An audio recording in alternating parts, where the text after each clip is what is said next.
नमस्कार, मैं योगाचार्य भरत। आज एक ऐसे विषय के बारे में हम लोग चर्चा करेंगे जो बहुत ही चर्चित है। जैसे कि आपने टाइटल देखा होगा कि वजन कम करने की वैज्ञानिकता को समझें। बहुत सारे लोगों को समस्या होती है कि आपको वजन कम करना है, बहुत सारा योगा भी ज्वाइन करते हैं, जिम भी जाते हैं, डाइटिशियन के पास भी जाते हैं, फिर भी रिजल्ट नहीं आता है। आज उस कारणों को जानेंगे कि रिजल्ट आपको क्यों नहीं आता है। क्योंकि होता ये है, बहुत सारे लोग हमसे मिलते हैं और कहते हैं, एक टारगेट देते हैं कि सर हमें 3 महीने में 10 किलो वजन कम करना है। 1 किलो कम करने का मार्ग नहीं मिल रहा है और आप 3 महीने में 10 किलो वजन कम करना चाहते हैं। क्यों? क्योंकि अगर आप देखें तो एक बहुत ही प्रत्यक्ष उदाहरण मैं बताऊं आपको, आप अपने ग्रेविटी फोर्स से ही बाहर नहीं आना चाहते हैं। इसका मतलब ये है कि आप अपने जो आपका पैटर्न है, आपकी लाइफ स्टाइल है, उसको थोड़ा सा तोड़ना ही नहीं चाहते, उस कंफर्ट जोन से बाहर ही नहीं आना चाहते। आप थोड़े दिन योगा ज्वाइन करते हैं, थोड़ा कुछ किया, 1-2 महीने किया, फिर छोड़ दिया। कभी आप डाइटिशियन के पास गए, थोड़ी दिन डाइट फॉलो करी, 1-2 किलो अगर आपका कम हो गया, फिर उसको छोड़ दिया, फिर नॉर्मल लाइफ में आ गए।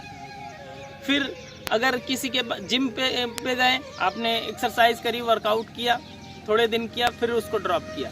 इस तरह से जब स्थिरता नहीं होती है किसी भी चीज़ में, तो आपके रिजल्ट नहीं मिल पाते हैं। और दूसरा कारण मैं बताऊं आपको कि जो दूसरा कारण है आपके वजन के बढ़ने का, बहुत सारे लोग कहते हैं हम योगा भी करते हैं, नियमित योगा करते हैं, डाइट को भी फॉलो करते हैं, लेकिन फिर भी वजन कम नहीं हो रहा है। क्यों?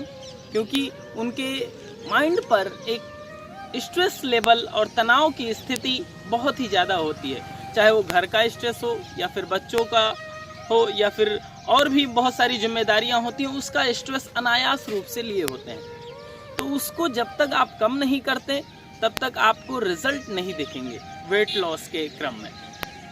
तो आप सबसे जो सहज माध्यम में बताऊं, सबसे पहले तो आपको प्रसन्न चित्त रहना चाहिए, खुश रहें, संतुष्ट रहें। जैसा कि कहा गया है वेदों में भी, पुराणों में भी, संतोषम परम सुखम। संतोष का भाव रखें और अपने अंदर एक सेटिस्फेक्शन रखें। जो आप कर रहे हैं उसको नियमित। अच्छा, दूसरी बात आती है कि योगाभ्यास को किस तरह से हम अपने जीवन में अपनाएं जो वेट लॉस हो। उसके लिए मैं कहना चाहूँगा कि आप 10 दिन का एक पैकेज बनाएं।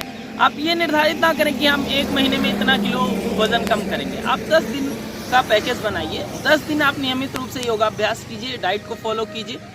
इसके बाद में देखिए आपके लिए, आपके शरीर के अनुसार, क्योंकि हर एक शरीर के अनुसार अलग प्रकृति होती है, अलग उसका सजेशन होता है। तो आप अपने अनुसार ही उसको सेलेक्ट कर लीजिए कि कितना आपको खाना है, कितना नहीं खाना है, और कौन सा अभ्यास ये ज़्यादा रिजल्ट ला रहा है, तो उसको आप नियमित रूप से करेंगे।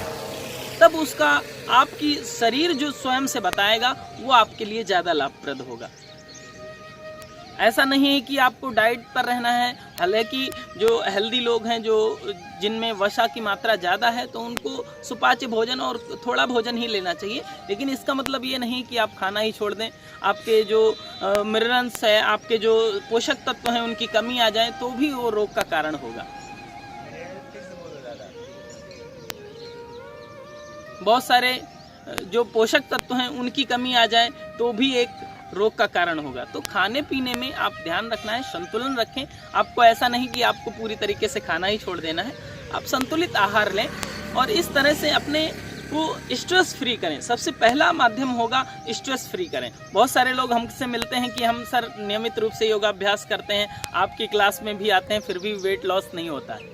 लेकिन फिर बताते हैं कि सर चाय हमने शुरू कर दी है, चाय हम पहले से भी लेते हैं और फिर से शुरू कर दी है। तो मैं मन ही मन में हंसी भी आती है कि योगा कर रहे हैं और योग के नियमों का पालन नहीं कर रहे हैं, तो परिणाम कैसे आएंगे। तो इस तरह से जो छोटी छोटी बातें हैं, आप उनमें ध्यान देंगे तो अधिक परिणाम आ पाएंगे। आज की बात यहीं तक, फिर मिलेंगे एक नई बात के साथ। बहुत बहुत धन्यवाद, आभार।